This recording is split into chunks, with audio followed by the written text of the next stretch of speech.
asalaamaaleykum mbokk internet yi asalaamaaleykum waa Sénégal asalaamaaleykum la diaspora ñu ngi nuyu ñëpp di jox cër ñëpp ñi nga xamante ni ñoo ngi déglu chronique bi muy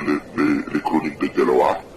tey jii nag ñu ñëwaat ci benn cas boo xamante ni frôlé woon nañ ko la dernière fois muy le cas maître El Hadj Diouf. maître El Hadj Diouf en fait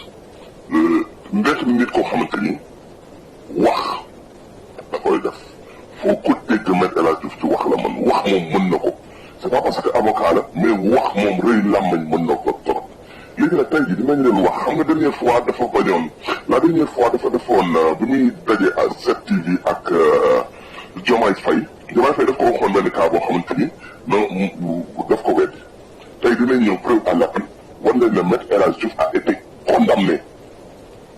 dañ ko condamné criminel la dañ ko condamné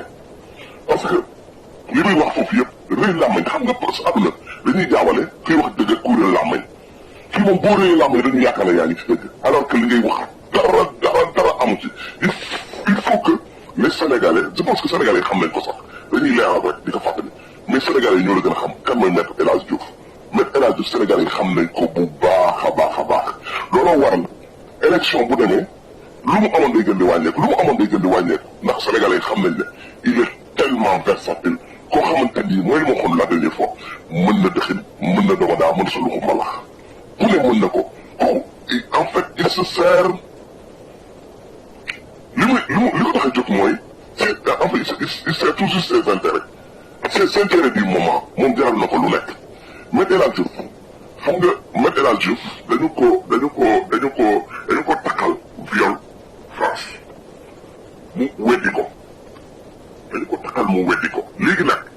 am na benn dossier yi ñu leen di wan ni ndaw si mu ngi tudd Pamela Montero am 17 ans ñu takkal maître El Hadj Diouf yow la xaw ma yàkkataan la xaw ma mais maître El Hadj Diouf yow nga am sa ñaari jabar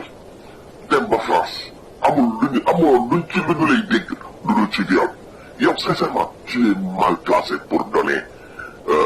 l'exemple. Tu n'es pas un exemple encore une fois doo exemple yow doo nawle Ousmane Sonko encore une fois li ñu ko waxoon du la mos a tontu mais il faut que encore une fois il faut que sénégalais yi xam kan mooy vraiment maître El Hadj Diouf le vrai visage de maître El Hadj Diouf. Pamela Montero bi ñuy wax ni elle avait 17 ans au moment des faits maître El Hadj Diouf jugé nañ ko dafa ñëwul jugé nañ ko ba condamné ko. maître El Hadj Diouf condamnation vraiment dossier yi nga xam ne moom lañ leen di wan ni di ngeen ko gis nii moom lañ leen di wan ni yooyu noonu ça prouve que maître du wax dëgg xam nga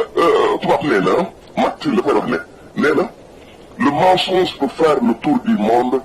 avant que la vérité ne finisse par mettre ses chaussures. fen moom moo gën a gaaw fen moo gën a gaaw mais dëgg moom tôt ou tard day ñëw xam nga dëgg lan mooy allié woon fen lan mooy noonam ñoom ñaar yëpp ñoo bokk fen noonam mooy le temps dëgg allié mooy le temps maître El Hadj Diouf le temps a fini par montrer ton vrai visage maître sénégalais yi dañu la mujjee xam da nga versatile de telle sorte que yow moom xam naa benn affaire yow bu doon football lay def baara moom sincèrement dina am client ndax loo wax rek démb waxoon nga leneen bi loo wax tey démb waxoon nga mu contraire maître à un certain moment il faut que yow encore une fois man nee naa rus sa njaboot la ñuy yërëm mais sincèrement il faut que nga arrêté encore une fois faut que nga arrêté ndax lii du dem yow xam nga dafa am leen loo xamante ni gis nga quand on donne maître dafa am loo xamante ni yow gis nga quand on vend de la vertu il faut au moins en avoir un échantillon maître yow vertu moom amoo ci dara échantillon te nee nga da ngay jaay vertu yow kan nga war a mën a jox exemple maître yow non seulement on par ni ñu duggee sax ci viol bi nga xamante ni ñëpp xam nañ ne yow moom sa bëgg jigéen ñëpp xam nañ ko ñu dem ci leneen yow dafa am benn affaire boo xamante ni maître yow yaa fi def lenn yaa fi saaga Abdoulaye Wade saaga fi Abdoulaye Wade jour bi la Abdoulaye Wade jëlee fan la ministre jour boobu noonu ba ba nga génnee li nga wax a ngi nii yow lañ fal ministère boo xamante ni yow ci yow rek la kenn yow dañ ko créé rek juste pour loppi loola nga ñëw jël des bassins ministre des bassins des rétention yow ñu jox la ko mais tam nga génn li nga xalamal Ablaye Wade ñu may internet ñu déglu loolu noonu li nga xalamal Ablaye Wade ñoom ñëpp ñu déglu ko ñu ñëwaat.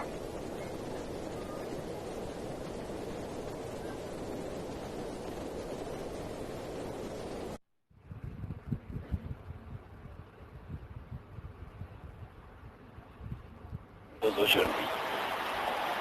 En tout cas, vraiment, cette première réunion à laquelle j'ai assisté du Conseil des ministres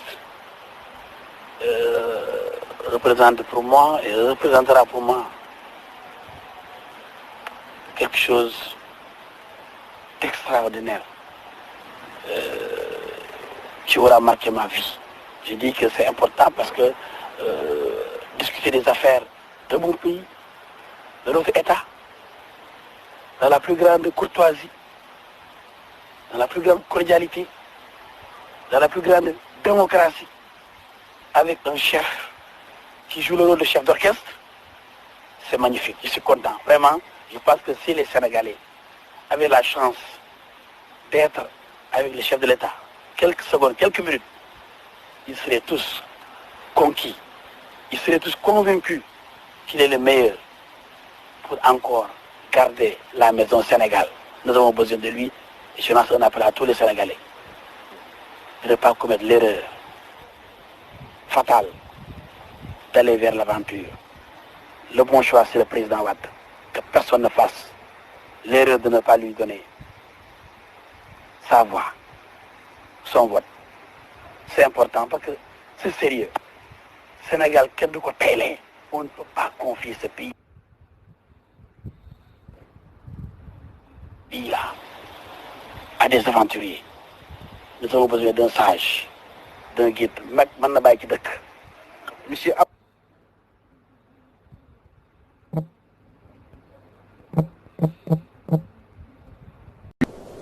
gis nga Maître El Hadji ba mu génnee première réunion des ministres ba mu génnee lii la wax yaakaar naa ne li mu waxal Ablaye Wade nii kéwlu juddu Ablaye Wade sax mënu koo taggee nii te Maître El Hadji mi nga xamante ni amul lu mu yekkul encore une fois amul lu mu yekkul Ablaye Wade avant ñu koy fal ministre bi ñu ko follee teguñu ci weer ñaari weer amul lu mu yekkul Ablaye Wade bu leen fàttali tamit élection 2012 jàppale Ablaye Wade rek moom rek bu ñu ko falee ba noonu ba parce que moo tax mais kaw la jàppale Moustapha Niasse mi nga xam ne chaque jour mu tàmku dem Moustapha Niasse dinaa leen ko wax tey jii xam nga lu ma koy tàmku dem moom bi ñuy en 2012 bi leen Macky Sall joxe ay poste ministériel parce que Sénégal mu nekkoon coalition bi nga xamante ni moom la Moustapha Niasse jiite woon tax mu jóge fa lu tax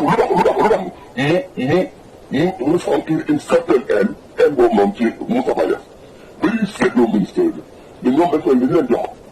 3 ministères la leen joxoon 3 ministères Maître El Hadji Diouf ñu seetloo ministère yi bokk ci moo tax naa wax leen boobu ba léegi gis Moustapha Niasse ak gis partem bi la yaxale intérêt kese moo xam leen benn affaire boo xamante ni amoon na fa muy leen Maître El Hadji Diouf xam nga ni ngeen ko dégg ci kaw Hissène Habré Maître El Hadji Diouf xam nga lan la jotee ak Hissène Habré Maître El Hadji Diouf dafa dajeeg Hissène Habré son client mu dajeeg moom ñu réunir ba pare comme tey jii ñu réunir nekkatu Maître El Hadji Diouf am na rendez-vous ak Idriss Déby ne lendemain mu dajeeg bi mu dajeeg Hissène Habré waxtaan ak Hissène Habré waxtaan na ñu tenir benn réunion ba mu jeex nekkatu le lendemain amoon na rendez-vous ak l'ennemi juré de Hissène Habré Idriss Déby mi nga xamante ni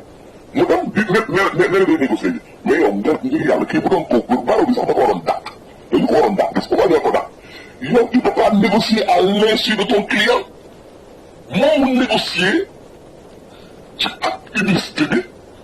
Hissène Habré ñu wax ko ne ko yow mais yow sa avocat bi moo ngi dajeeg Idriss Déby mu ne non mënul nekk mu ne ko dee parce que man Maître Déby mu dajee nañ waxuma ne day dajeeg Idriss Déby wax ko nekk dama client bi la doon jaay client bi la doon jaay waa léegi nit ko mel noonu lan la mën a wax Ousmane Sonko lan la mën a xase Ousmane Sonko man loolu dama koy wër mais mënu ma ko gis lan la mën a xase Ousmane Sonko